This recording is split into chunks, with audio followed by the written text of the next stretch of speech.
আসসালামু আলাইকুম। এখন চলি এসছি দি গরুর গোস্ত রান্না করি পেলাই আর ঘরের পুয়ক ঘরত মানে গরুর গোস্ত ছাড়া ভাত খাইতে নো ইতারা হলু দে একবারে মাছ সে মানে যেতে খেতে আইব তো ইতারা হোক দে আর তো গরুর গোস্ত লাইব তো এখন এটা লাই আর লাই তো উনি তরকারি রান্ধি এই কলা মাছ রান্ধুম। এখন চলি এসছি দি গরুর গোস্ত রান্ধি পেলাই গরুর গোস্ত রান্ধি পেলাই এনতে পরিমাণ মতো তেল দিই, তেল একটু বেশ কম করে দিয়ে আনজাব কারণ এখন আজকাল তো মেসে তেল একটু কম খাই বিভিন্ন রকম ওষুধের কারণে। তো চেনাই দিয়ে নেয় এনে 1 কাপ পরিমাণ হবু আদা রসুন বাটা, আদা রসুন পেঁয়াজ বেকিন একসাথে মানে একত্রে বাটি দিয়ে আর কি।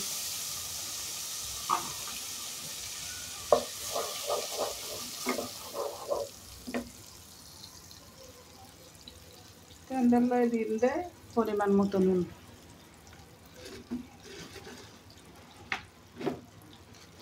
তারপর দিয়ে দিদি অল্প করি রোদ্দু করি,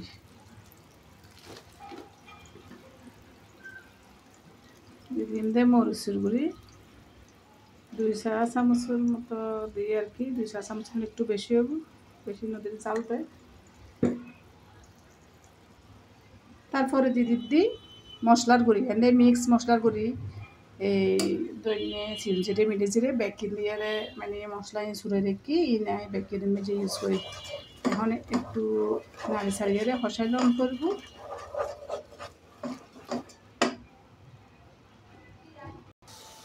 তো কষাই পারলে একখানা পানিও দিই যাতে মশলা ফুল যায়, তাহলে একখানা পানি দিয়ে নাড়ি ছাড়িয়ে একটু কষাই দিই।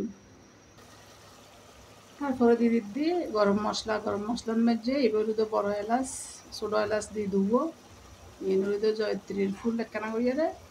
তারপরে দুধে লং হ্যাঁ বড় এলাচিকে ফরি গেলবি, তো বড় এলাচ শাকগো দিলাম ওকে ফরি গিয়ে আগে তার তো বড় এলাচ নতালি নদিলেও সমস্যা নাই, জয়ত্রী যাই পর কিছু নদিলেও সমস্যা নাই, নামটা আছে তার ইউজ করে দিয়ে সচরাচর ওনারা নিজের তেজপাতা লং এলাচি দিয়ে গোস্ত রান্না করে দিতে পারবেন। যে দিদি হয়গ তেজপাতা না হারিয়ারে মানে দুইয়ারে পুয় হারিয়ারে সুন্দর করে রাখি সুন্দর লাগিব তাই আর কি। তো ইন দিয়ে একটু বালা করিয়ারে কষাই দাম করব। তো অনলা হতা হইতে হইতে অবশ্যই কষি দিয়ে হই।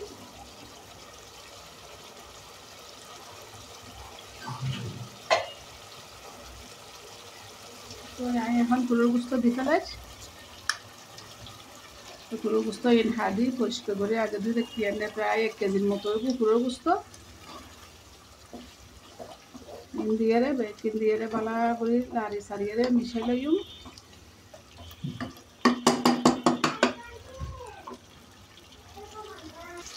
তো মিশাই লানোর ফর দিয়ে এখন একটু মানে ডাকনা দিয়ে কিছুক্ষণ আই হসাই চুলোর আঁচিবে একবারে চুলোর জ্বালিবে একবারে সময় দিয়ে মিডিয়াম একবারে নয় মিডিয়াম করে দিয়ে তারপরে কিছুক্ষণ হসাই লম করবো যাতে মুরগির উপর গন্ধটা আহে মানে পুরোর এবার যেগুলো পারবো পুরো আর কি।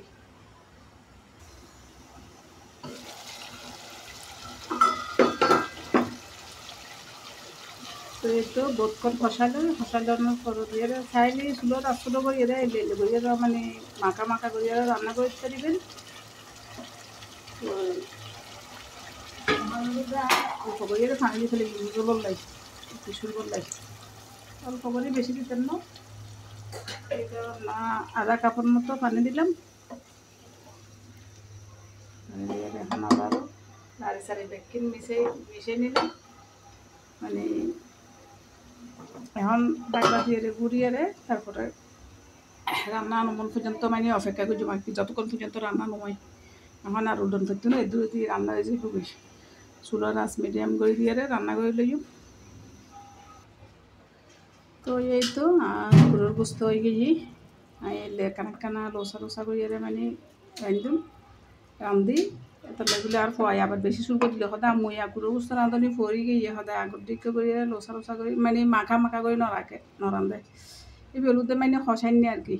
তো এলে করে খাইতো বেশি পছন্দ কর কিন্তু তারা গরুর গোস্তর শুকো সারা ভাত খাইতো না, তো একখানা তো শুকো দিয়ে ফুরিব তো তারা মোবাইলে বেক করলে বলে একখানা করে শুকো দিয়ে এই গোস্ত রান্ধিলাম।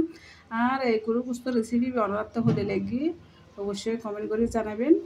তো আজ এই পর্যন্ত আর গরুর গোস্ত রান্না শেষ, বেকুন বাড়াতে আল্লাহ হাফিজ।